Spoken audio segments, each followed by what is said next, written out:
Hello. The Divine Code reading for February 8th, pages 491 and 492. We are currently in the chapter, The Prohibition of Homosexual and Bestial Relations. Topic number 9. Whether it was domestic or wild animal, bird or charrettes animal, and the charrettes was defined in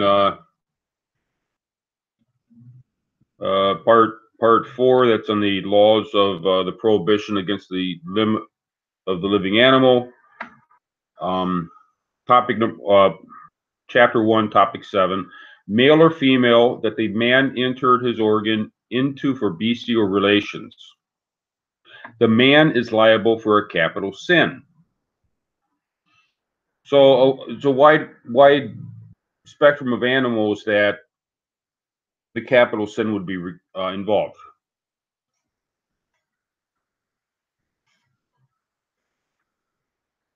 Magid Mishnah Hilkot Yesura Bia, chapter 1, based on Tractate Bava Kama 54b. A man commits a capital sin if he is the active partner in relations with any type of animal. Based on the verse, they shall become one flesh. Becoming one flesh from bestial intercourse between a person and a mammal or a non-mammal does not happen, and therefore it is a capital sin.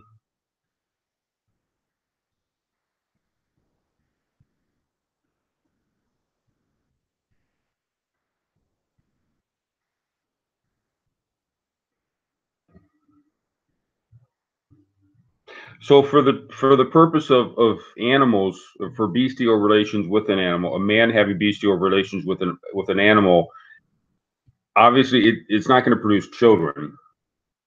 Therefore, that's not a factor. Therefore, what's prohibited is any activity with the animal of this nature.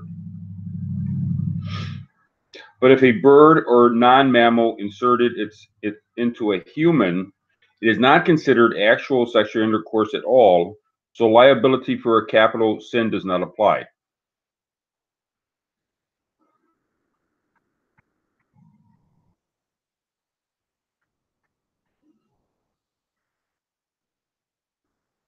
If a man or a woman who brings a mammal to commit anal intercourse upon himself or vaginal or anal intercourse upon herself is liable for a capital sin. Rambam, The Laws of Forbidden Sexual Relations, 1:16-17.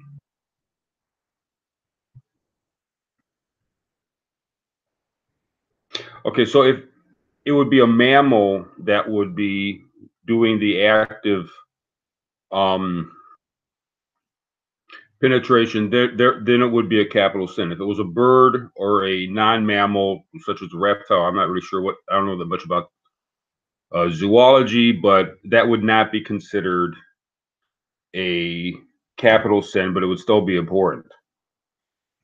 But if it's a mammal inserting into a human, male or female, that would be considered a capital sin for the human.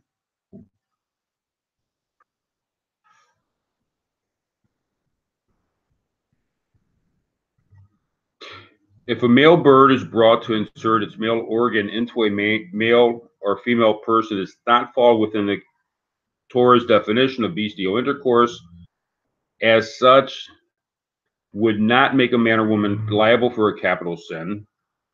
Rambam, Laws of Forbidden Sexual Relations, chapter 1, topic 16, Jerusalem Talmud, Tractate Kedushim, chapter 1. Although it is now nonetheless forbidden. It's forbidden to do any sexual activity with an animal. Certain sexual activity would be a capital offense for the human, and other things are just wrong, but would not be a capital offense. Topic number 10.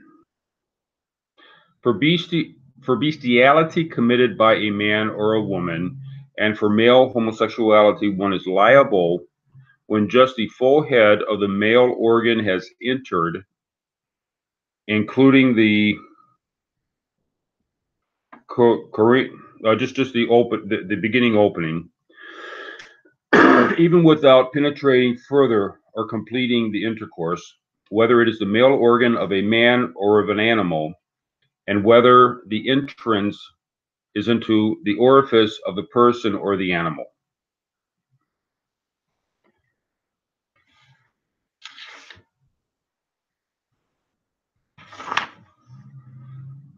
Chapter number 3, the prohibition of relations with other men's wives. Topic number 1, and we're going to do the first half of topic number 1 today, and the second half of topic number 1 will be done tomorrow. Adultery with the wife of another man is forbidden for Gentiles, even if the wife has these relations with her own consent and or with the consent of her husband. This is meant to distinguish the transgression of adultery from the transgression of kidnapping, and in particular to clarify what commandments are violated if a man commits rape. If a man steals a married woman and forcibly commits relations with her, he is violating 2 separate capital sins of theft and adultery,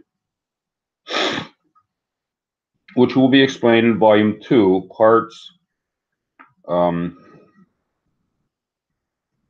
the laws of Dinam. That's part 7 of the book, chapter 10. But the woman is exempt, as explained in chapter 1 above regarding rape. The case with the consent of her husband stresses that even according to the statement of in Minchot Chinuch Commandment 35, see footnote 87, that'll be in a couple of days. Based on Rashi, adultery with rape is also considered stealing from the husband, but if the husband consents, the capital sin of adultery still applies, for which the man will be liable. Therefore, if a Gentile married woman who resides with her husband for marital purposes allows another man to cohabitate with her, for example, if she engages in prostitution, whether or not the husband gives his consent, both the woman and her other partners are liable for adultery. So there's 2 different laws that are part of this. In the case of rape, if the woman is kidnapped, that means that he takes the woman for expecting to keep her. That would be considered kidnapping, and that would be one capital punishment. The other capital punishment is in the case of adultery, and therefore there'd be 2 capital punishments, even if it's not kidnapping. If the husband consents, if it's an open marriage, whatever it be, then it would still be considered adultery. If the wife, the adulteress, consents to committing adultery, both she and the man, that's the adulterer, who has forbidden relations with her, are liable for capital sin, if they have relations in the normal manner. And from what was described earlier, we're going to have a lot of discussion normal and abnormal. Normal refers to vaginal intercourse, and abnormal refers to anal intercourse. And they use the euphemisms, but it gets a little confusing when reading it. We just have to know what it means. If it's consensual with the woman, then she is liable. If she did not consent to it, if she's raped, then she's not responsible. She's not liable, and only the man will be liable in that case. But if she consents, then both the man and the woman are both liable.